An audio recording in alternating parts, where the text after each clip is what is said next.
Okay. Morning. So appreciate you joining our implementers webinar today. I'm just going to do a quick mic check, making sure everyone can hear me.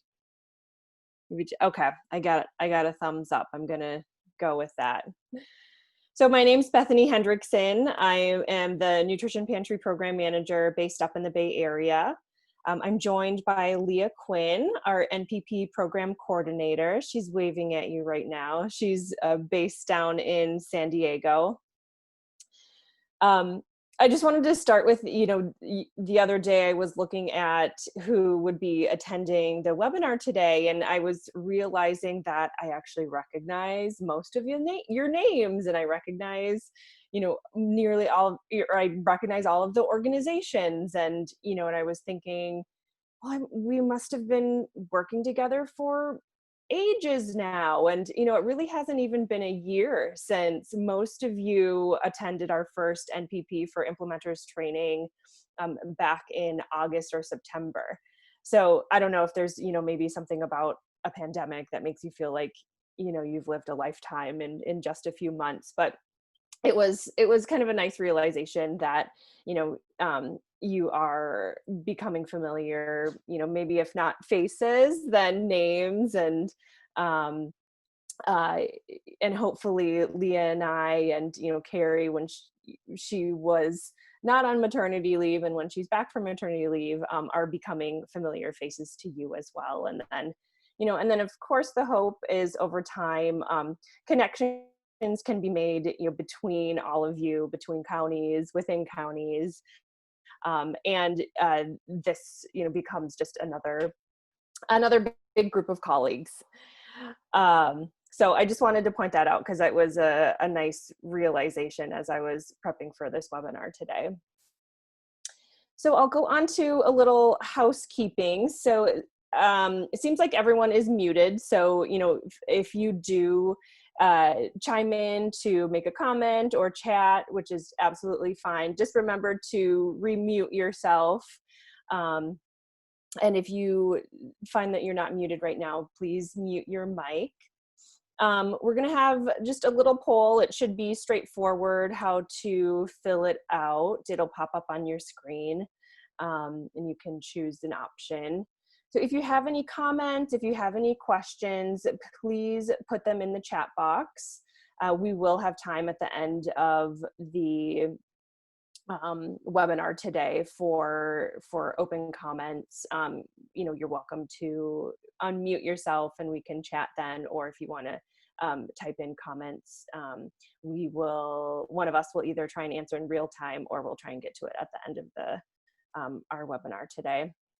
And we will be emailing slides, recording, and a link to the resources that we mentioned today. And hopefully you received a reminder email from Leah that contained links to some of the new resources.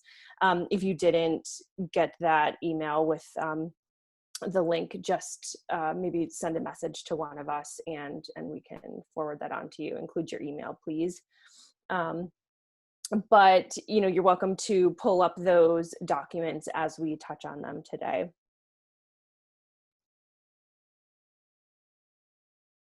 And Leah, I will say, so just, I am not able to see some of the comments right now as I'm going through the slides. So if you need to stop me for any reason, or if anything is going glitchy, just let me know. Sounds good. Okay, thanks. So what we're going to be talking about today is, why this Nutrition Pantry program, your work with pantries, is still important and relevant. Then Joanna Hirasuna from the Salvation Army Pasadena is our special guest speaker, who's going to be sharing about their pantry's pivot during COVID. And then Leah will go into how to newly engage or re-engage with pantries during this time, and also talk about some tangible ways to support pantries in the different NPP focus areas and some of our newly created resources to help with that. And then we'll end our time with some Q&A. Okay, so let me launch this poll. This is our lighthearted poll. So tell me, what has been your shelter in place superpower? Have you been baking all the things? Are you a master at having your pajamas on all day and still working through it all? Are you a Netflix super user? Are you an online workout junkie? Are you a master mask maker, making masks for the people or for your family? Or is it just simply a superpower that you are on another Zoom webinar? So can you see the poll? And if you can, please go ahead and cast your votes.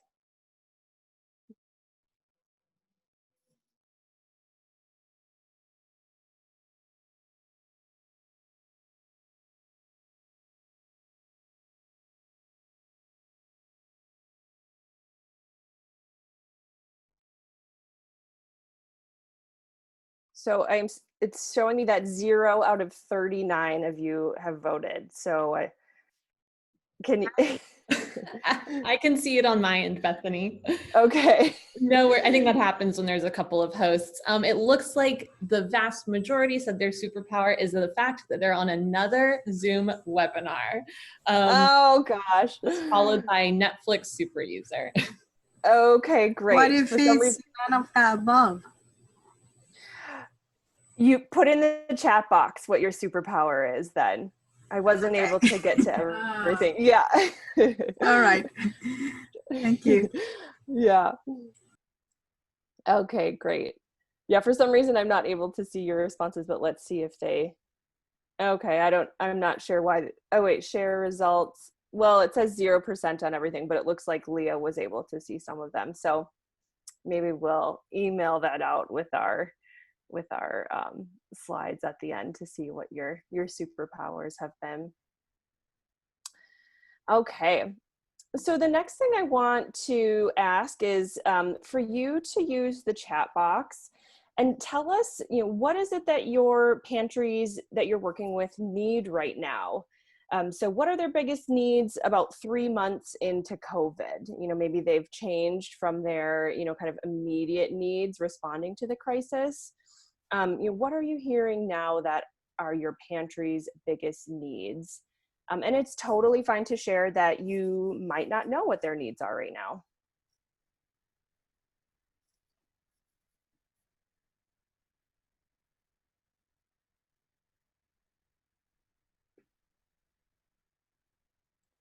So something's coming in, COVID flyers to post, more food, and then good, I'm seeing other superpowers come in too. COVID information, more packaged foods. Pantry staff have been pulled into COVID work. Sites need more volunteers in food. Training for grocery deliverers. Yeah, this is all really helpful to hear. Less volunteers. Superpower. Oh, yes, that is a superpower, assisting their emergency food distribution network. Thank you for that superpower. I'm sure many of you have that one as well. So I'm hearing or seeing that other pantries are saying they need supplies like carts, shade structures, cleaning supplies, different hours, more food, and help bringing their clients back. Oh, some are still afraid of COVID. Yep. Yeah, so as we talk, and if you think of other things that you've heard from pantries or other ways that you in particular need support, definitely include those in the chat box. So thank you for sharing that. Yeah, volunteers, non-perishable foods. Yeah, so food is a big one. Volunteers. So some of these are still things that, we heard kind of at the onset of the pandemic, and I'm sure, as time has gone on, food sources are still an issue for people and sustaining volunteers as well. So thanks for that. All right. So why is this work still important? So we're likely all well aware of the incredible impact COVID has had on individuals and families' health and their livelihoods. So we're seeing that food insecurity rates have doubled and tripled in households with children. Food banks and pantries are seeing some of the highest numbers they've ever seen of those seeking food assistance. Many of those have never visited a pantry before. We also know that COVID is affecting certain racial and ethnic groups at higher rates that are, even further exacerbating health disparities. So, on top of the traumatic experience that, many are experiencing with this pandemic, whether it's health related, just a lack of uncertainty, disrupted routines, loss of income. We're also experiencing, what we hope is right now a real social awakening of the recognition of, deep-seated systemic racism that's plaguing our country. And, and as it relates to COVID, largely responsible for the wide health disparities that we're seeing in COVID as well. So this is a time of great uncertainty, great unrest, extreme stress, extreme trauma for people, especially those who we know that those are who we typically see at food pantries have been dealing with for a long time, and this is also just exacerbating some of these problems. So food pantries are keeping people afloat right now. And you are all here because you've realized, CalFresh Healthy Living has realized, food banks have realized, the vital role that food pantries play, and also how vital it is for food pantries to have a source for resources and support to be able to lean on. In most cases, pantries and their staff and volunteers are doing this all on their own. And I've just been continually amazed by how quickly pantries were able to quickly shift their distributions to accommodate more clients, accommodate new distribution styles, social distancing.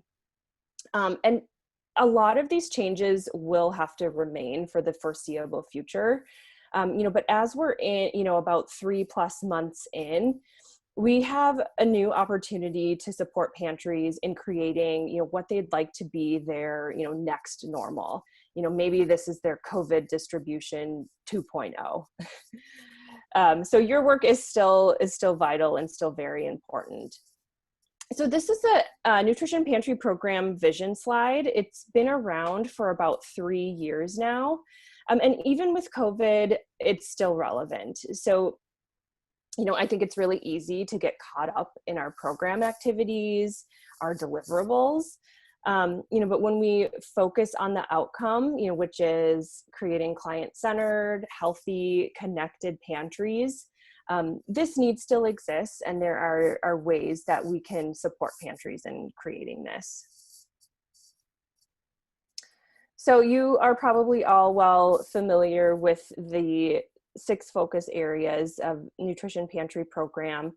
And while the Nutrition Pantry Program, vision and, ultimate goals are still the same, it's likely that your work with pantries is going to look different now.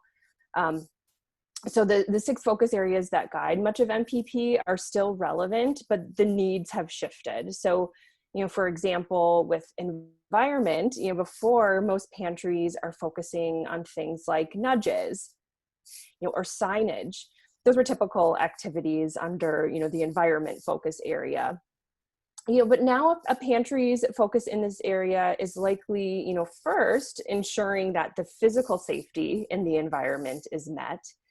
Then, likely exploring how to bring back aspects of choice. So, this might be adding a menu for clients to choose from, where a volunteer packs the bags rather than having, pre-packed bags.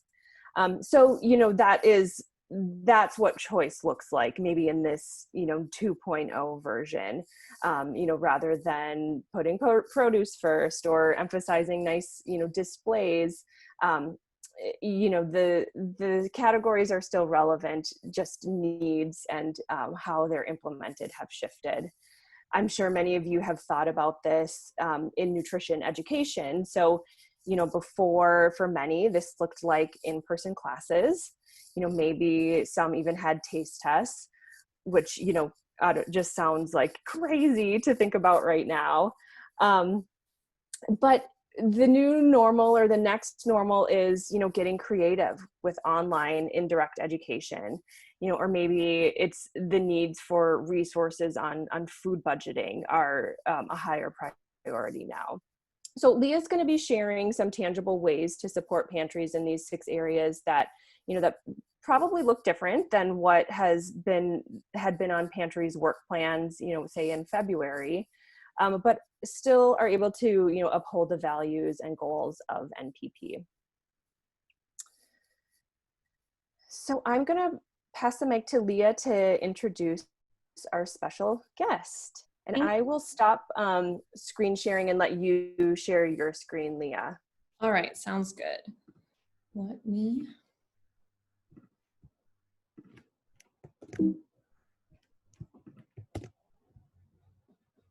Okay.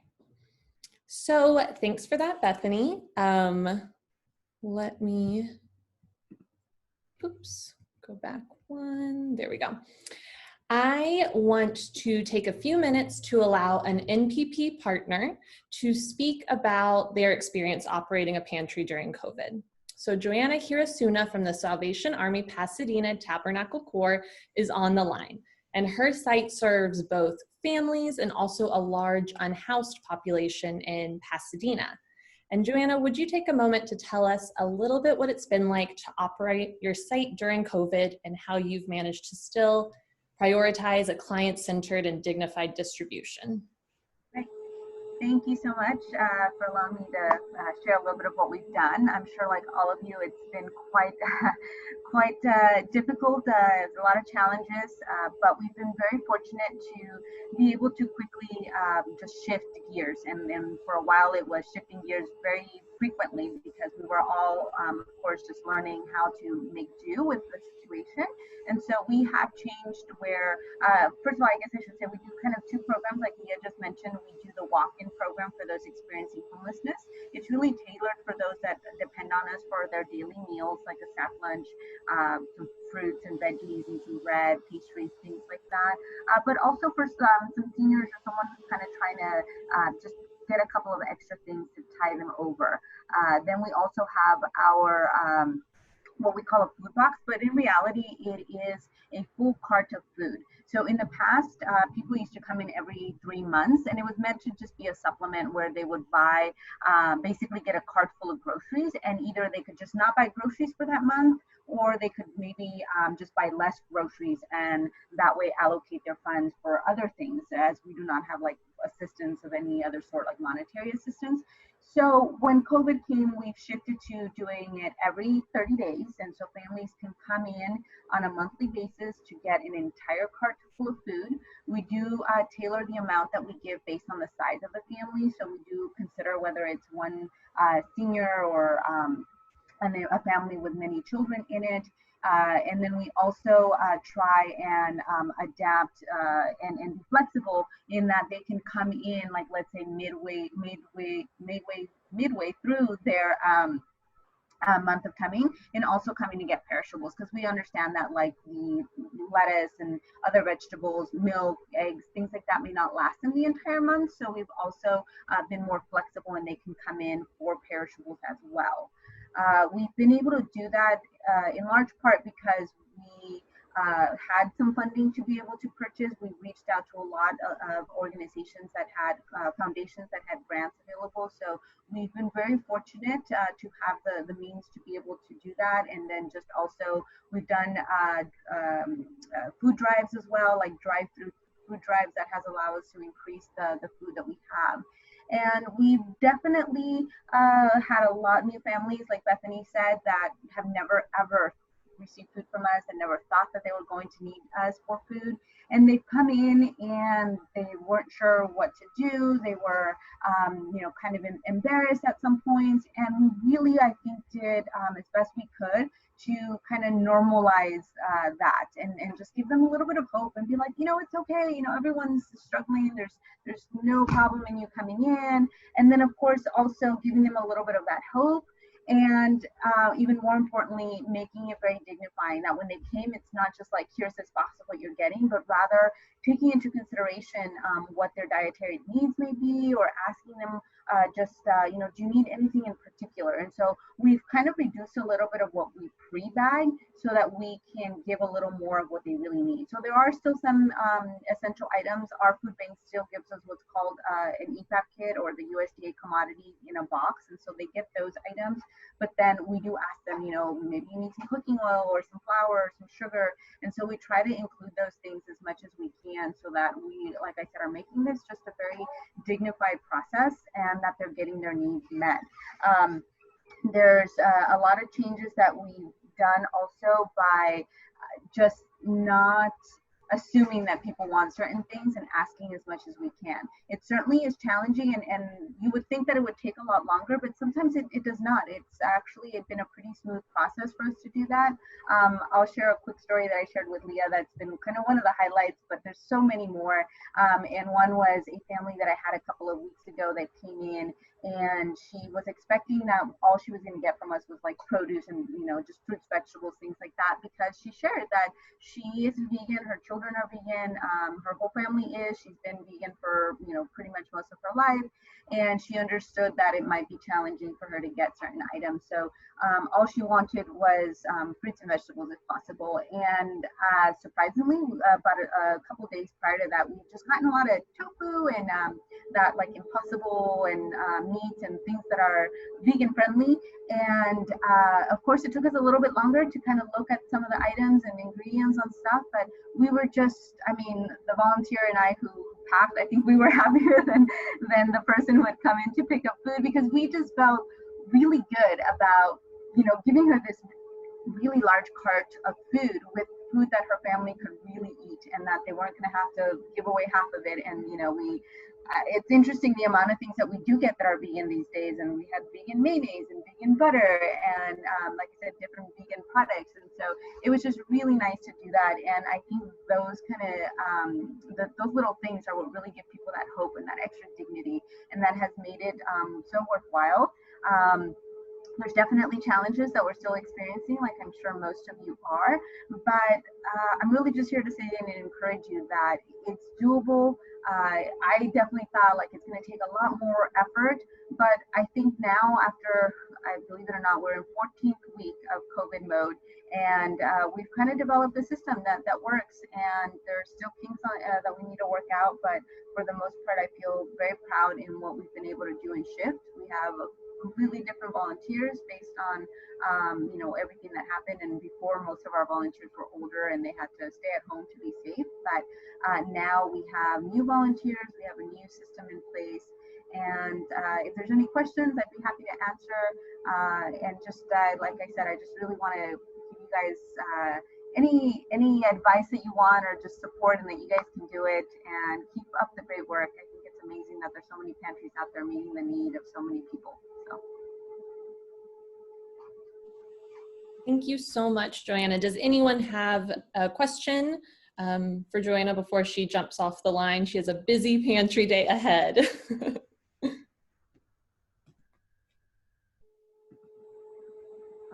Thank you so much for allowing me to share, and just best of luck to all of you, and keep up the wonderful work. And you know, hopefully we will be able to adapt to this new. I agree with Bethany that this, I think, feels like it's going to be the new long-term system that we're going to have. But I think that we can certainly make it even better than it was. So Thank you. Thanks so much for sharing.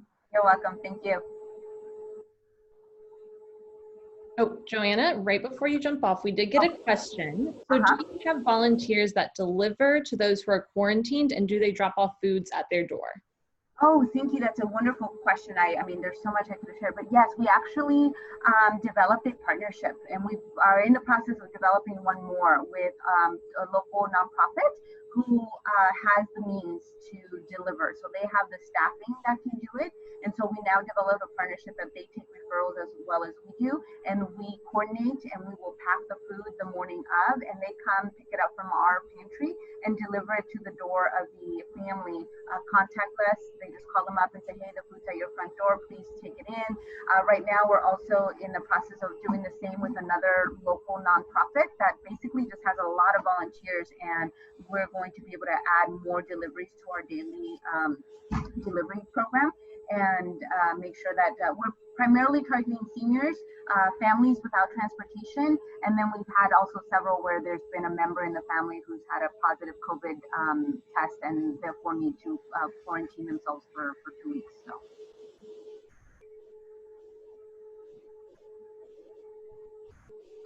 And then follow up, it says, which nonprofits are helping? Did they volunteer or did you ask them? They actually reached out to us, so we were very fortunate. There are two local ones. One of them is Harvest Village. They're just a local nonprofit that used to do street outreach, and they've kind of shifted their gears to doing this program.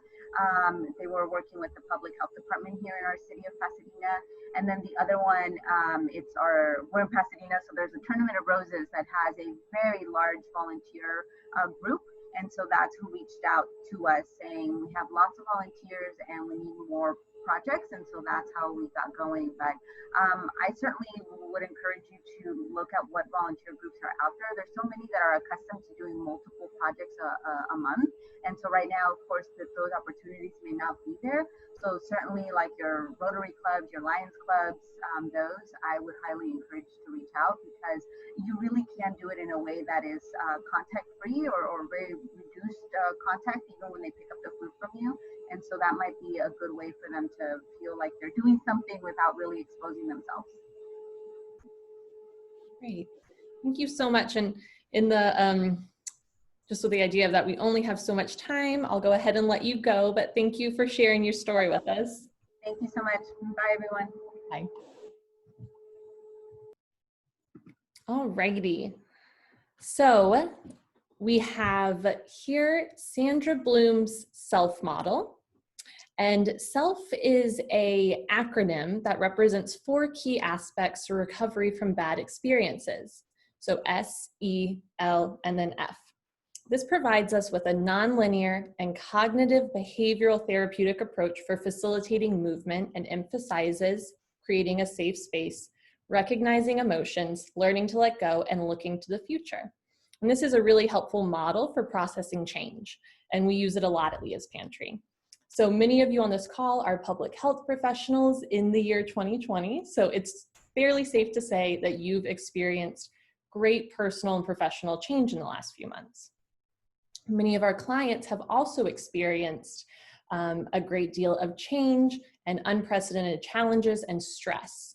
So I do want to just take a moment to acknowledge some of the collective loss that has occurred, in what clients, staff, and volunteers were familiar with, instability and security in some of the sites and relationships that we've worked hard to create, work plan changes that have happened, and then a loss of some of that in-person connection. But I do feel like Joanna's story was a perfect one to start us off, because it is also about looking to the future. So there's a lot of opportunity there for creativity and new ways to connect, new platforms for nutrition education, the ability to serve different populations, recruiting new volunteers and creating new resources at a pantry, and just realizing a pantry's flexibility and nimbleness, which I've been really impressed with. And with that in mind, I do want to have us think a little bit about our sites and the people we're working with, and quickly review what's been the now normal, which is increased stress and anxiety, limited physical contact, increased demand, change to your own scope of work as implementers, a pause in a lot of NPP work, and exacerbated nutritional and mental health issues for not only our clients, but ourselves. But that's the now, and we want to start thinking about what's the next normal. And we do expect some distribution models to change permanently, and we know that the challenges in sourcing volunteers and demand will continue. But we're also going to continue doing what we did before, which is to support pantries as NPP implementers. And we just really want to emphasize that our need is still there and our goal of creating a client-centered and healthy pantry continues. So, where do you begin when you're initially engaging with sites or re-engaging with sites that you've maybe lost contact with? Now, the first step should be to reach out to your contacts and gently ask them what they need and see where they're at. Because we really do want to encourage you all to maintain and nurture these relationships with your pantry partners. And I recognize that it's not always easy to do, but some simple ways to reach back out include setting up a monthly check-in call or just sending an email, whatever feels comfortable and unobtrusive. I work with some sites that I know want that monthly video call, and I work with some sites that I know are going to be in touch a little less frequently, and maybe it's just over email. And something that really can't be emphasized enough is always doing your homework before that check-in. So review the work plan, review your notes, check out the site's Facebook page, do some Googling to see what's new with them. To help you easily facilitate that connection and that engagement or re-engagement, we've created a new resource, which is an email script. So this script gives you a sample NPP pitch for new sites, and we have one for sites that you're re-engaging with as well. So I encourage you all to take this and use it as a starting point for initiating a dialogue. And all of these resources that we're covering in this webinar, they're going to be sent to you at the end of the webinar, and you'll be able to access them through Basecamp as well. We've also created a new COVID planning question doc. So you'll notice it looks a lot like our client needs assessment, and it can be used by itself or in tandem with the client needs assessment. This document has a list of questions that are meant to be asked to both current and new NPP pantries to understand what changes and needs have occurred in light of COVID. And we do want to say and emphasize that some questions may not be relevant to all sites. So just use the questions that work for you. And this is also true when you are using the client needs assessment with a new site. So all 6 focus areas, we know they're still relevant, but some questions just might not be as useful right now. And it's okay not to ask those. So during that initial check-in call with sites and with site contacts, other than asking, your COVID planning questions or maybe going over the client needs assessment, be sure to really ask what their new site-wide goals are. So this is really relevant for a site that you've already been working with and you've already started the NPP process with. We do want to encourage trust and transparency in every aspect of this process and openly acknowledge with our contacts that it's okay to pause or alter work plans at any time. And we know contacts may feel a little overwhelmed right now. So you'll really be able to tell when you start talking to them if they are feeling overwhelmed and like, maybe this is too much right now. I don't know if I can do this. And in that case, you may just want to start by suggesting some really easy and tangible ideas. Things like listing a menu of available pantry items for clients to see ahead of time, creating signs that can be viewed in outside waiting areas, making sure waiting areas are comfortable while still prioritizing safety. So is there water? Is there shade? Creating diet-specific food bags. So if everything's pre-bagged, what are the options for vegetarians? What are the options for people who need to keep a low sodium or a low sugar diet? Are there bags available for them? And also printing recipes to place in bags. These are all really relatively quick and easy suggestions. And if you do follow your contact's lead and the pace that they kind of initiate and set with you, then I think you'll be in a good position to make changes at the right time. And on that note, I do want to remind everyone that certification is still possible during this time. I know I've had a couple of sites say to me, ones that I work directly with, that they're surprised and they thought, oh, we thought things would have to return to normal before we could get certified. But we do recognize that things may never return to how they were before. And certification isn't about checking every single box in a work plan. Instead, the idea is to really just make movement in those 6 focus areas. And I have some sites that I know are going to be certified in the next couple of months. And their work plans do look drastically different than they did before COVID. We've made a lot of changes on them, crossed a lot of things off, but they're still working towards a health-focused, client-centered distribution. They're still making effort in a number of focus areas, and that's really what we're promoting here with NPP. And this page as well is helpful if you ever need to review what the criteria are for your silver and your gold certification and the difference between the seed, sprout, and bloom in each of the focus areas. So you've started engaging or re-engaging with sites, and you're ready to make some COVID-related updates to a work plan. And we've made a couple of changes to the work plan that I do want to quickly highlight and orient you to. So what we've done here is add a status section to clearly indicate what work is active, what work is on hold, and what work is a future plan or has been dropped. And I know it can feel kind of daunting if you've already put a lot of effort into creating a set list of goals with a site. So we're hoping that, you know, this status update will help serve as a visual reminder for you as the implementer and for your pantries that it's okay to make changes and that we don't expect everything to continue as it did before. So feel free to pause, to alter, and to change plans. The work plan should be a living document, and you know, it should regularly be edited and reviewed. Okay, next resource. So I'm going to pause for 1 second. Does anyone have any questions up to this point? Just want to make sure I don't bulldoze ahead. And if you do, and you put them in the chat box, then we'll hopefully have time at the end to address them as well.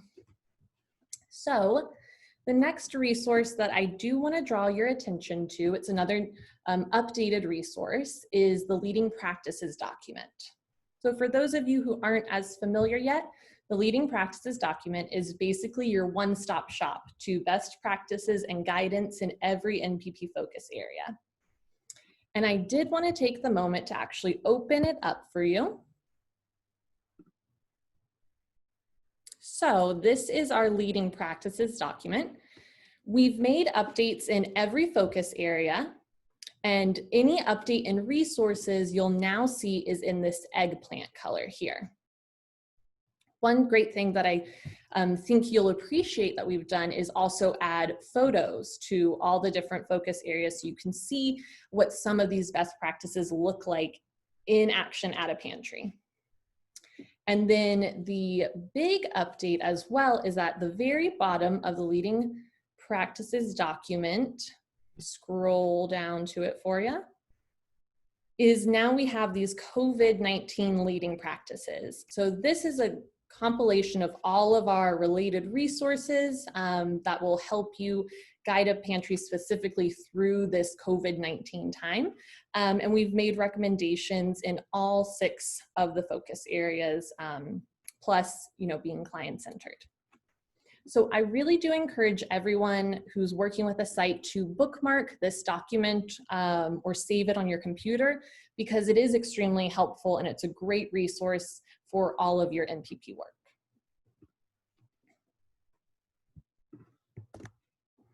All right.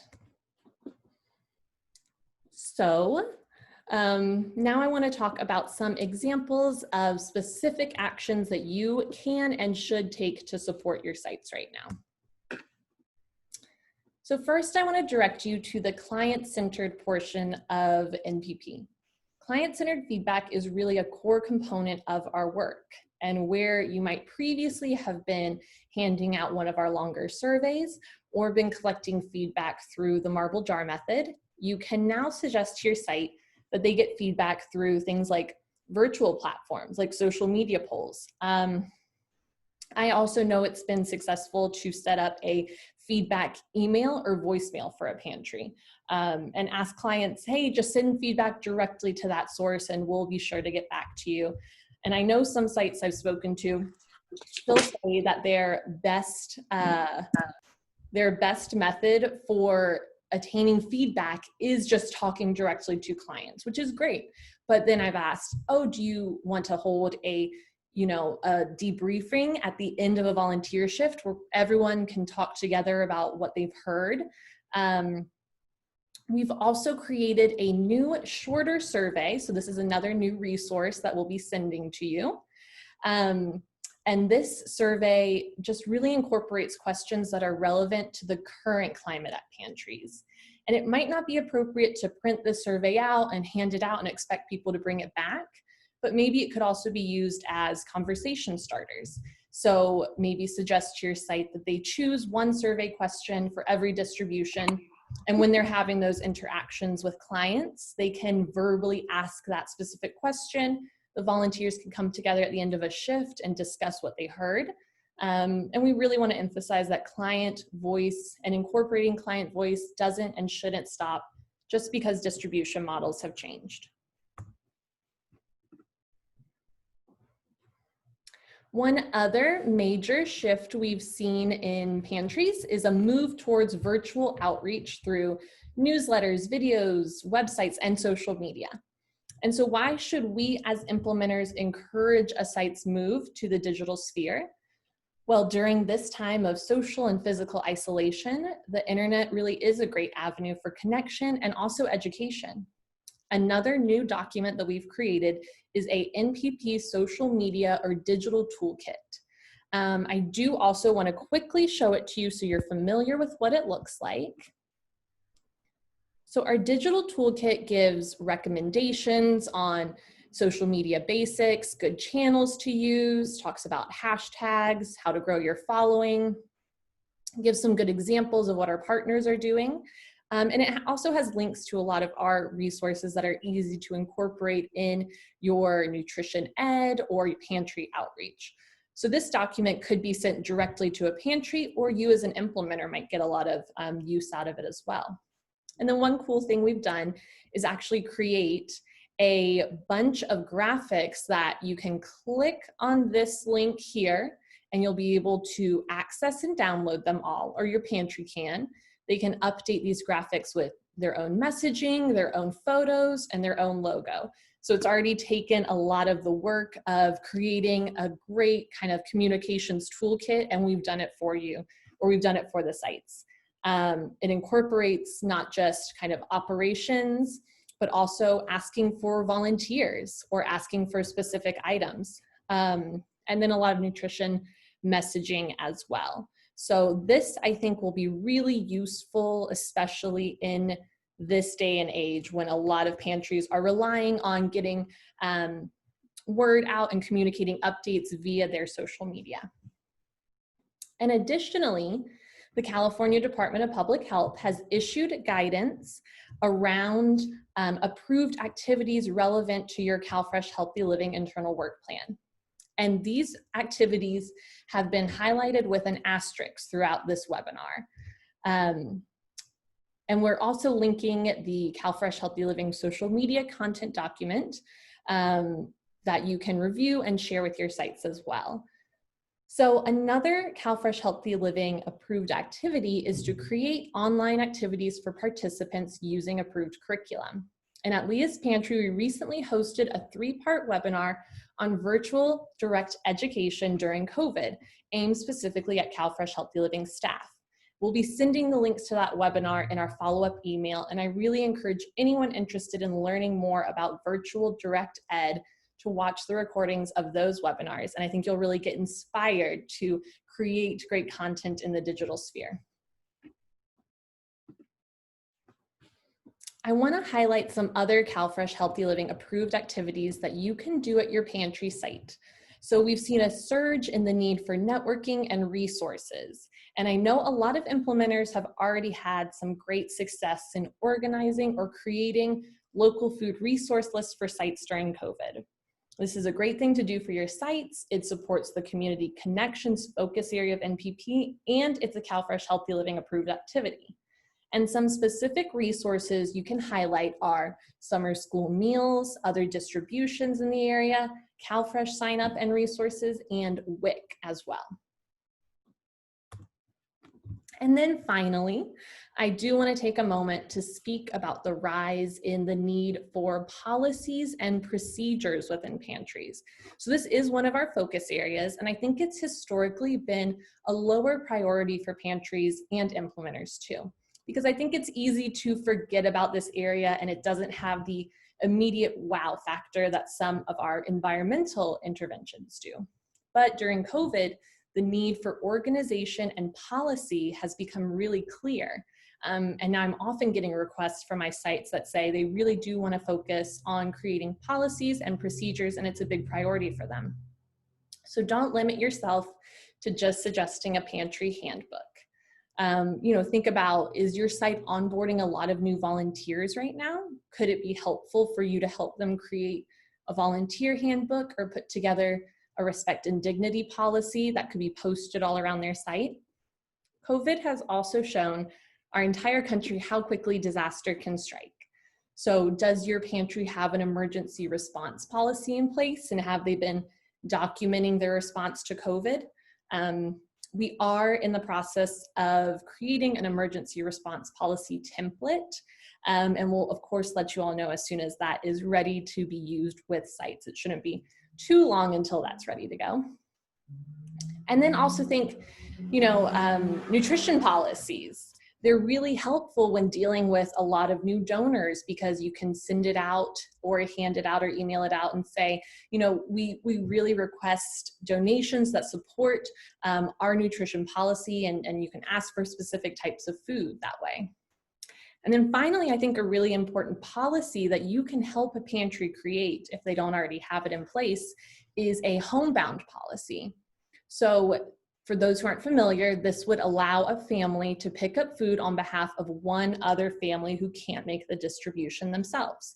And think about how many single moms who can't get out of the house, sick individuals, caretakers, homebound, and elderly would benefit from having a site with a homebound policy in place. And as implementers, you can help by sending examples to your sites or creating that first draft and working with them to actually get all this down in writing and get it as an official policy. And on that note, I do want to hand it back over to Bethany. Okay, thanks so much, Leah. I'll wrap this up with activities that can strengthen the sustainability and longevity of this work. The first is something that you're likely already doing, which is keeping up with regular check-ins of your existing pantry partners, and even those that you may have had only initial conversations with. So as Leah kind of referred to, even if pantries aren't ready to complete a needs assessment or implement their work plans or kind of restart up the work on their plans, just simply having a monthly check-in on the calendar just to hear about their work, their successes, their challenges. This can really pay off in terms of understanding pantry needs, creating lasting relationships, and the likelihood of a pantry completing NPP when they're ready. The second piece is you can consider, opening up online meetings or check-ins to a larger group of stakeholders. So this might be additional pantries in the community. It could be the local, inviting the local food bank to join on one of your calls, food rescue groups, other local health department folks, as a way to bring together those, really working on a common goal, but likely not always working very closely together on it. So it's a way to provide an opportunity for connection, idea exchange, and frankly, there always seems to be someone that knows someone else, that can be connected to help fill a need.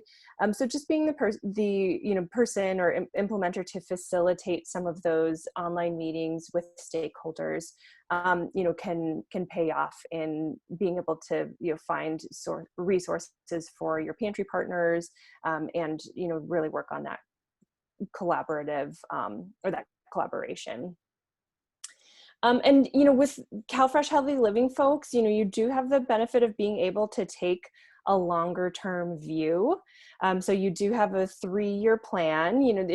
You do have goals for each year that, unfortunately with COVID, you might not be meeting right now. But thankfully the, state has, seems to be very, understanding and recognizing that things have changed.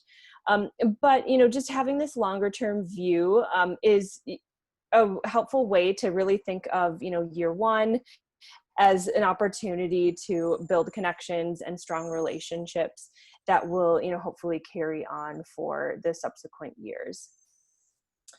So as we wrap up, I'm going to end with, if you want to go to the next slide, I'm going to end with 2 questions for the group. So the first is, what are opportunities that you're seeing that can come out of this loss or change with regards to your, your pantries, your work as implementers, or as nutrition educators? But feel free to add in the chat box, what are you seeing as opportunities?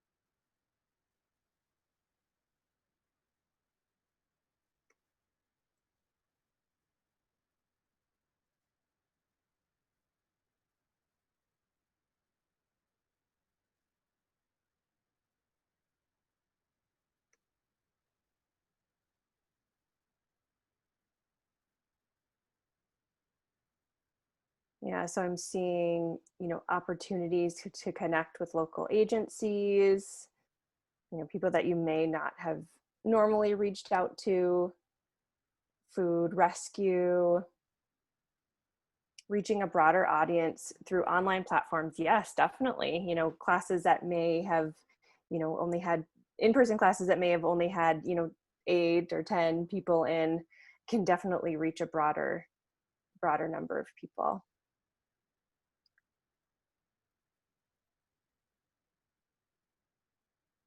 Yeah, identifying gaps that have always existed but are highlighted now, and making connections on how to solve those problems short and long term. That's great. It is interesting how these underlying problems that have always been there are rising up to the surface, and demanding more attention and more solutions.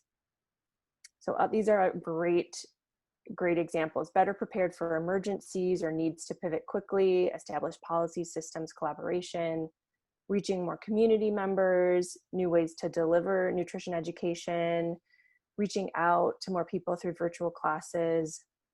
Yeah, opportunity for growth as a person, absolutely.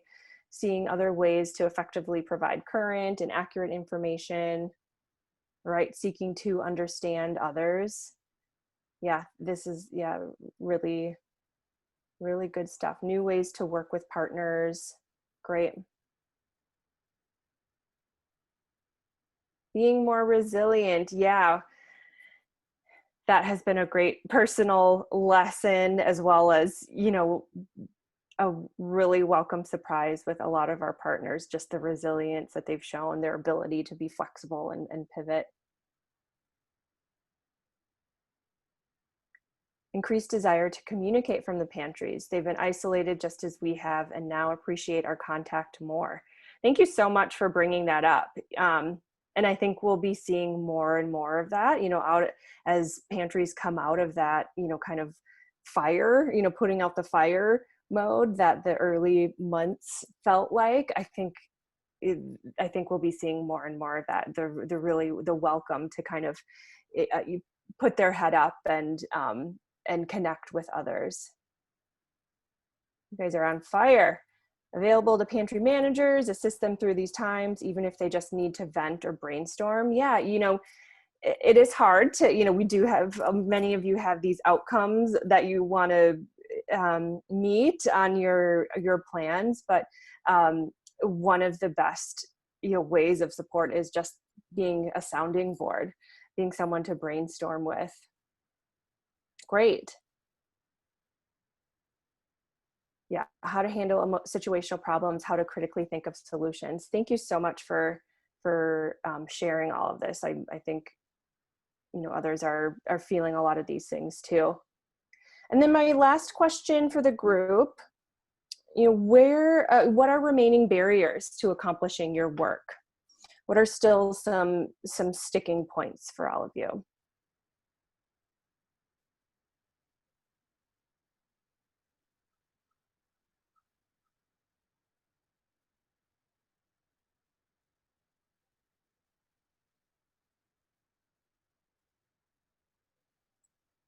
Technology barriers, yep.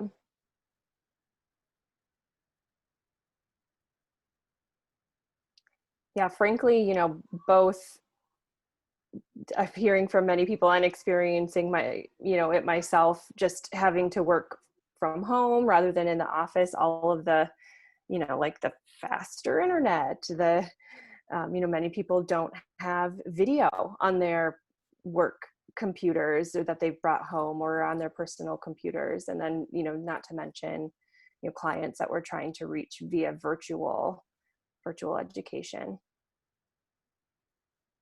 Yep, technology with older adults. Okay, I'm seeing that a lot. Being able to be on site, communicating information, reaching the community. Yeah, unable to supply the pantries with their needs and challenges to find partners who can donate items. That is hard. Site's not open yet, inexperience from our seniors or lacking technology to engage with them. Yep. Yeah, so I'm seeing technology come up a lot, and especially with older adult populations. So this is really helpful to hear from all of you, and we have some work with our Department of Aging in San Francisco, and I think it'll be helpful to kind of reach out to understand some of the ways that they're reaching seniors right now. I know a lot with phone calls, even kind of tech classes I think that they're doing, but this is helpful to hear that possibly there are ways to translate some of this to NPP clients or other older adult clients that you're trying to reach through virtual education. Yeah, seniors not being able to volunteer. Yeah, thank you so much for all of this. So we are coming up to about 2 minutes left. So feel free to ask any questions in the chat box, share successes, share your own barriers. Anything else that's coming up with your NPP work or other work as it relates to pantries, please feel free to share. And just a reminder, we will be sending out the slides and recording of this and any of the resources that we shared. Yeah, local senior centers may have a channel to reach out. Oh, this is a great suggestion. Senior centers may have a channel to reach out to some of the older adult pantries. Older adults pantries are trying to reach via robocalls, flyers, to accompany to home delivered meals. That's a great suggestion. Yeah, so you're hearing a lot of challenges reaching seniors. So please feel free to keep emailing us with any questions. We'd again love to hear your success stories. If you had a great phone call with a pantry or you're hearing really awesome things that pantries are doing right now, we love to hear them. In the chat box, we got some requests for translation of materials. We do have a handful of client resources that are in Spanish, and a limited amount in Vietnamese. I believe it's our existing client survey in Vietnamese, Arabic, Chinese. But we will work on some Spanish translations of resources that are used most frequently by clients to distribute to their clients. Sorry. I just have a little one knocking on the door right now, trying to get in. He's gonna have to wait. Anyway, so yeah, just reach out. We know that there's some need for translation. We'll try and do some prioritization. We might reach out to you to ask, what are high needs for, so what are the resources that might be most useful right now to have translated, and see what we can do. So we are at 11 o'clock. We'll stay on for another couple minutes if any other questions come in, but I'll say goodbye for now and thank you all for joining. Again, reach out anytime if you have any questions or want to schedule a call. Yeah, we really appreciate you joining today and appreciate all of the work that you're doing.